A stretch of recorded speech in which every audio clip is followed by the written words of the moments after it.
Assalamu alaikum, dear students. Our today's topic for discussion is Leh.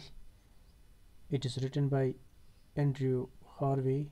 It's lesson number 4 of Chinor 2nd 12th English. In today's lesson, we will discuss para number 4 and half of the para number 5. So let us start from para number 4. Let me read its text. I have come to Stock to see the palace of the Rani of Stock, but as soon as I am standing in front of it, I do not want to go in. To be out there in this light with all the day before me and to go into those small rooms I want to walk up the trail in the mountains, to be alone with the mountains and the summer streams in the valley. Dear students, here it says that he has come to Stock in order to see the palace of the Rani. It says that he has come to Stock in order to see the palace of the Rani, which is situated at Stock. On reaching the Stock, the writer changes the plan. Instead of going to see the palace, he decided to walk up the mountain tracks. Right? The palace of Rani has small rooms and too much light. The writer walks all the day higher and higher, and the writer wants to be there with the mountains and summer streams in the valley. Now, para number 5. Let me read its text. I walked all the day higher and higher into the mountains. It is strange no longer to be looking at them across the shifting lights of the valley, against the brilliant emptiness of the sky, but to be walking in them at last, traveling their inner paths. Dear students, as we know that on reaching the Stock, the writer decided not to enter the palace, but to walk up the mountain tracks and paths, to watch the mountains and summer streams in the valley.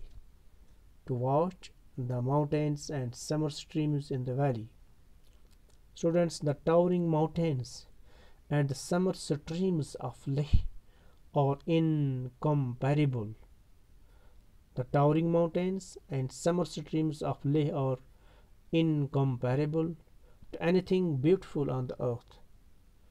One feels like traveling into their paths while looking at them across the shifting lights of the valley, against the brilliant emptiness of the sky. Right? Now text. The rocks on the sides of the path are sprinkled with small blue flowers. A fierce wild green grass grows between the boulders. With every quarter of an hour, the heat increases and the rocks change, growing more and more fantastical. Wings of cathedrals falling into the river below, large fluted columns like the hermit perches of Cappadocia, with golden moss spilling over from their height, and yet it is not the rocks and their dazzling forms that move me most. Dear students, here it says that rocks on the sides of the path are covered with small blue flowers. Students, the writer notices that wild green grass grows between the large rocks.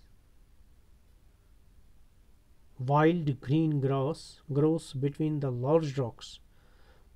The rocks become more attractive and dazzling as the heat increases. The rocks become more attractive and dazzling as the heat increases. The rocks on the sides of the path, covered with small blue flowers, appear like fantastic wings as the cathedrals falling into the river. Here the writer actually traps the scene of the lay. Students, here the writer actually traps the scene of the lay that changes with the change of encroaching heat,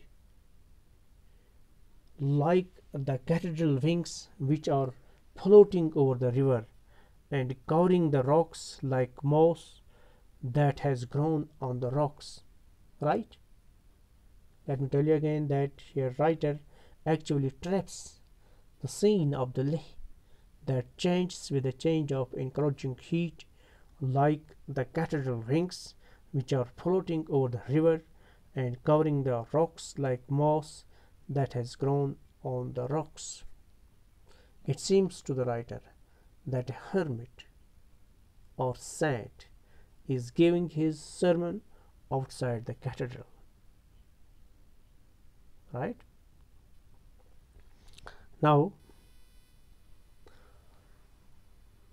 it is science everywhere in this wilderness of human companionship. Two men passes me on the path with donkeys laden with brushwood. They smile at me broadly and pass on.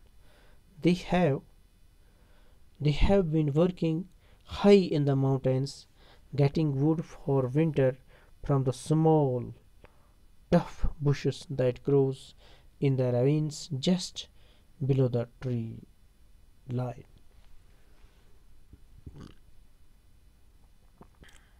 Students, in these lines the writer says that it is the mark of human love.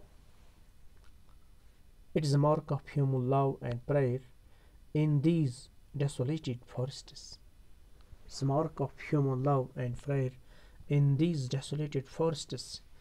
The writer saw everywhere the signs of human companionship. Writer saw everywhere the signs of human companionship. While walking up the mountains, two men passes him on the path, carrying firewood on their donkeys, giving him a broad smile and pass on. They had been working in the mountains to get food for the winter from bushes that grows in the deep narrow valleys with steep sides just below the tree line. Thank you very much.